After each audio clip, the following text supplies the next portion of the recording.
Sur ce, je déclare ouverte la session ordinaire de mars 2013.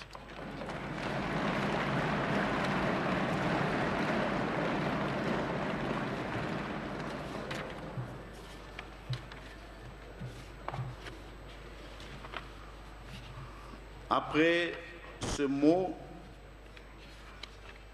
nous allons, honorables députés, chers collègues, inviter notre hôte de marque, le président de l'Assemblée nationale de la République de Côte d'Ivoire, pour son mot de solidarité.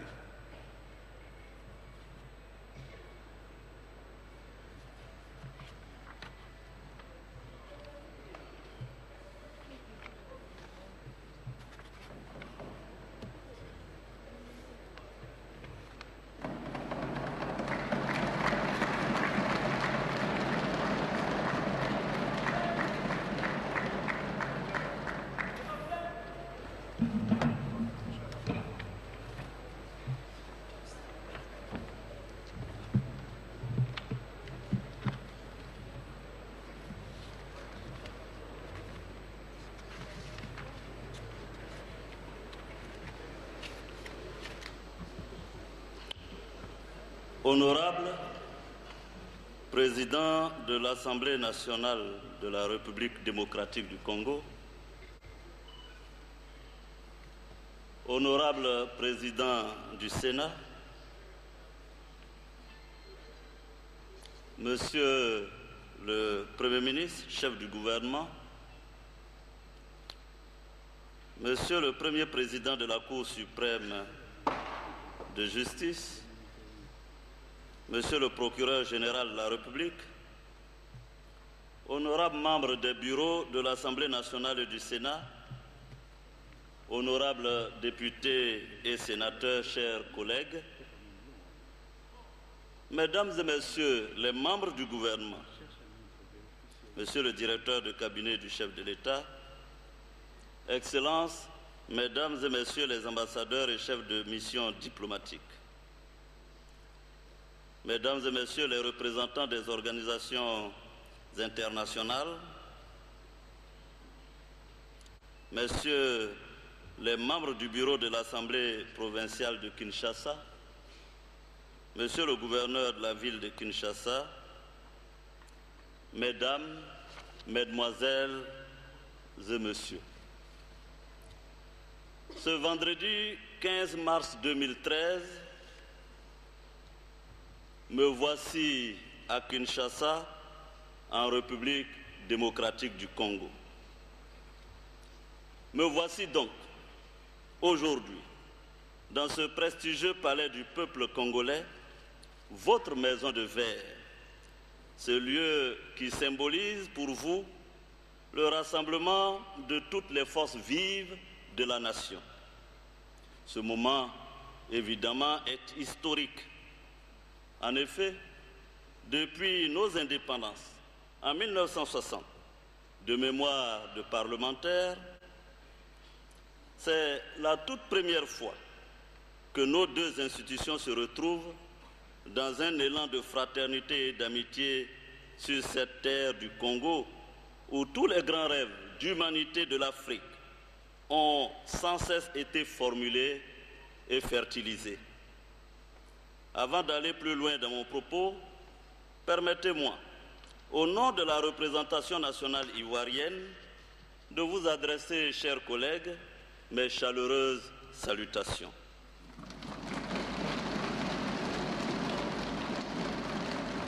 Je veux tout particulièrement remercier mon ami et frère, le président Aubin Minakou, qui m'a fait l'honneur et le privilège de m'inviter à la présente cérémonie d'ouverture. L'accueil et les nombreuses attentions dont nous sommes l'objet depuis, je peux vous le dire, sont à la hauteur de la grande et longue amitié qui unit nos deux pays. En nous invitant dans votre pays, Monsieur le Président, vous venez de sceller le nécessaire rapprochement entre nos deux institutions. Ma délégation et moi-même vous en sommes infiniment reconnaissants. Je n'oublierai pas de saluer à votre suite le président du Sénat, M. Kengo Wadondo, qui nous a fait l'estime de nous recevoir ce matin même, ma délégation et moi. À présent, je veux m'acquitter de l'agréable devoir de vous transmettre, chers parlementaires congolais, les remerciements appuyés du président de la République de Côte d'Ivoire, son Excellence Alassane Ouattara, qui est, je peux vous l'assurer, très sensible à l'honneur qui est fait à son pays et qui nous a demandé expressément de renouveler ses amitiés à son homologue, frère et ami, son Excellence Joseph Kabila. Mesdames et messieurs les députés, chers collègues, en ce jour si important pour votre Assemblée nationale, sur cette terre de culture, terre de la musique africaine, terre de la célébration esthétique de la vie, laissez-moi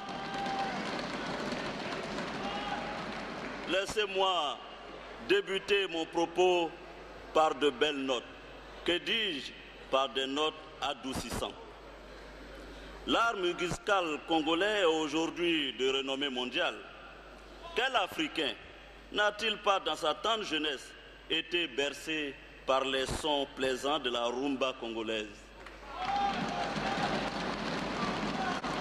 Célébration de la vie, du corps, de la grâce et de la dextérité, la musique congolaise a transcendé comme rien d'autre dans notre continent toutes les frontières et toutes les barrières. Désormais, patrimoine mondial, les grands artistes congolais sont devenus de véritables ambassadeurs de l'Afrique à travers la planète. N'est-ce pas que la musique congolaise nous dit que le Congo a une grande carte à jouer dans l'avenir du monde? Qui n'a pas compris que la grandeur de l'art congolais est la promesse d'autres éveils nécessaires? Honorables députés, mesdames et messieurs, c'est de ce grand Congo, terre riche de toutes les promesses que l'on peut offrir à l'homme et que pourtant les frustrations, les indignations et les inégalités n'ont pas épargné, que je suis venu vous parler. Comment ne pas avoir du ressentiment quand on vit dans un continent longtemps voué aux hégémonies et confiné dans les placards de l'histoire? Ce n'est pas ici le lieu d'évoquer une nouvelle fois ce qu'a pu avoir d'impardonnable le double crime commis par certains Occidentaux à travers la traite négrière, dont certains historiens avertis nous disent qu'elle a constitué le plus grand génocide de tous les temps, comme à travers la colonisation dont on attend, et à juste titre, décrire les effets dévastateurs sur notre continent. Chacun comprendra que l'on ne peut effacer d'un trait de plume ces drames douloureux dont ont été victimes nos ancêtres, et c'est pourquoi tant d'intellectuels et d'hommes politiques de renom ont adhéré avec enthousiasme au panafricanisme.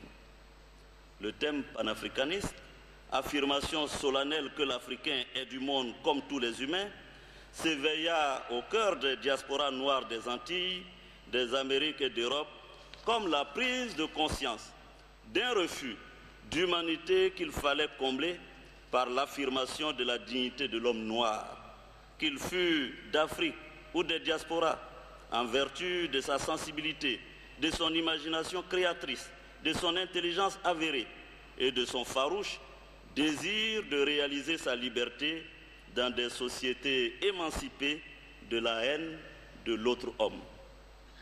Les Dubois, les Hugues, les Marcus Garvey avaient montré le chemin de la réconciliation de l'homme noir avec lui-même. Dans ce cri de l'homme noir, affirmant sa négritude avec Césaire et Senghor, ou mieux, sa tigritude, plus tard avec Wole Soyinka, s'exprimait le sentiment d'être toujours du côté des bannis de la terre et des laissés pour compte. Cela ne pouvait en effet que conduire à un moment ou à un autre à la montée en gamme d'une sourde mais tenace revendication, celle de voir l'homme noir restauré dans sa dignité, celle de voir notre continent disposer des mêmes chances que que tous les autres pour participer à armes égales au banquet de la mondialisation. Honorables députés, il s'agissait donc pour les fondateurs de ce mouvement, qui furent les véritables résistants, les authentiques rebelles de notre continent en voie d'émancipation, de résister à l'oppression. Ils inspirèrent une glorieuse lignée. Je ne ferai qu'évoquer ici les grandes figures Haïlé Sélassié, Kwame Nkrumah, Félix Houphouët-Boigny, Ruben Oumniobé, Patrice Lumumba, Sékou Touré, Barthélemy Boganda, Amilcar Cabral, Samora Machel et j'en passe.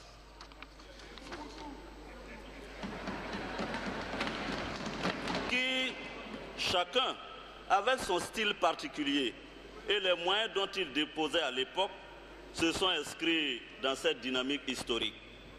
Lorsque Nkrumah écrit en 1964 « Africa must unite », lorsque Joseph Kisserbo, en 1989, se fixe comme objectif de promouvoir un développement endogène en Afrique, ou encore lorsque Cheikh Anta Diop parle en 1974 d'un État fédéral d'Afrique noire, ils s'inscrivent, chers collègues, en faux contre les conceptions concurrentes qui réfutaient la nécessité d'un gouvernement unitaire africain immédiat.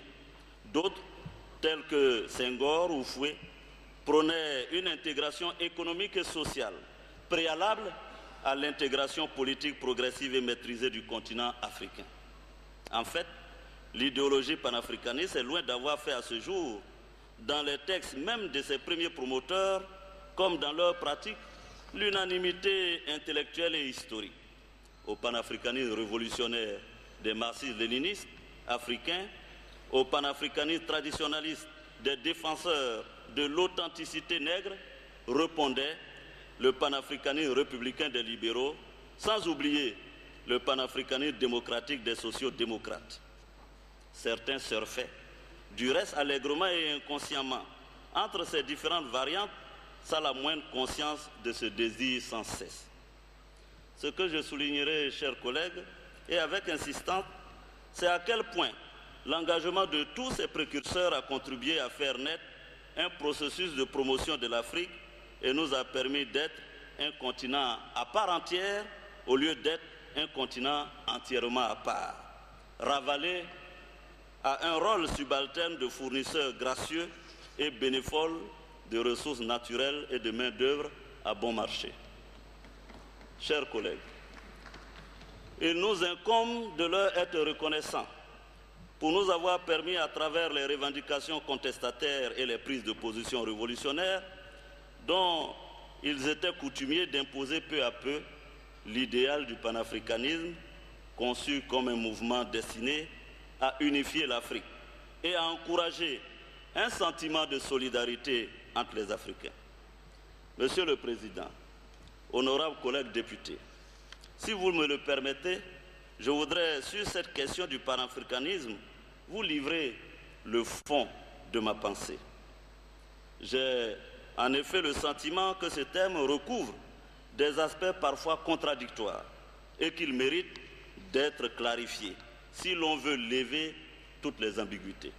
C'est pourquoi je me propose de mettre en évidence le fait que ce splendide idéal d'une Afrique plus unie et plus solidaire comporte, comme toutes les belles idées que l'imagination humaine a eu à inventer, des aspects qui peuvent s'avérer contre-productifs, voire dangereux.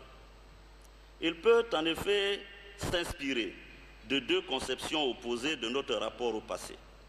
Selon la première, que je clarifierai de l'idéologie du repli identitaire, ce que l'Afrique est en droit de faire, c'est de prendre ses distances avec les anciennes puissances coloniales, de tourner le dos aux pays occidentaux.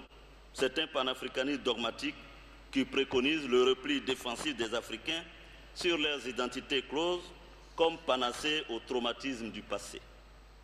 La haine de l'Occident est le seul fonds de commerce de ce panafricanisme identitaire. Combien de penseurs et de politiciens se contentent ainsi d'accuser les esclavagistes et autres colonisateurs dans l'espoir que la magie des formules incantatoires sur l'oppression, la persécution, la dépossession et l'aliénation suffira à nous tirer d'affaire. Dans cette logique du ressentiment et de la vengeance, les Occidentaux sont considérés comme responsables de tous nos maux, d'où la nécessité d'adopter à leur égard une posture défensive qui, tôt ou tard, devient agressive, voire violente. La seconde conception, je la qualifierai au contraire d'idéologie de l'illustration. Oui, ce que je me propose de faire, avec la plus grande modestie et la plus claire conscience de mes lacunes en la matière, c'est de montrer qu'il ne suffit pas de défendre l'identité de l'Afrique, mais qu'il faut aussi encourager les Africains à s'illustrer, c'est-à-dire à rendre visibles et tangibles les efforts qu'ils consentent pour réhabiliter notre continent. L'identité humaine est une donnée dynamique pour réhabiliter. L'identité humaine est une donnée dynamique qui s'atteste certes par la continuité d'un socle pertinent de valeurs, mais aussi par le renouveau des grandes œuvres qui permettent de faire face aux aspérités variables de l'histoire. L'identité, comme les frontières, sont des lieux de rencontre, de dépassement de soi vers l'autre, et non des lieux de refoulement aveugle de la différence. Notre continent veut-il enfin se pénétrer de ces vérités fondamentales? Il y a trop de bonnes âmes qui sont pétries de bonnes intentions, mais qui se contentent bien souvent d'accuser les autres d'être responsables de toutes les calamités qui s'abattent sur leur tête et se complaisent et se consolent en proférant des discours qui se réduisent à des invectives et à des revendications. Cette manière de faire, chers collègues, est le refus même de penser et de pratiquer un panafricanisme autocritique qui nous engendrait de condamner et de combattre chez nous-mêmes Africains ce que nous nous empressons de condamner et de combattre si aisément chez les autres.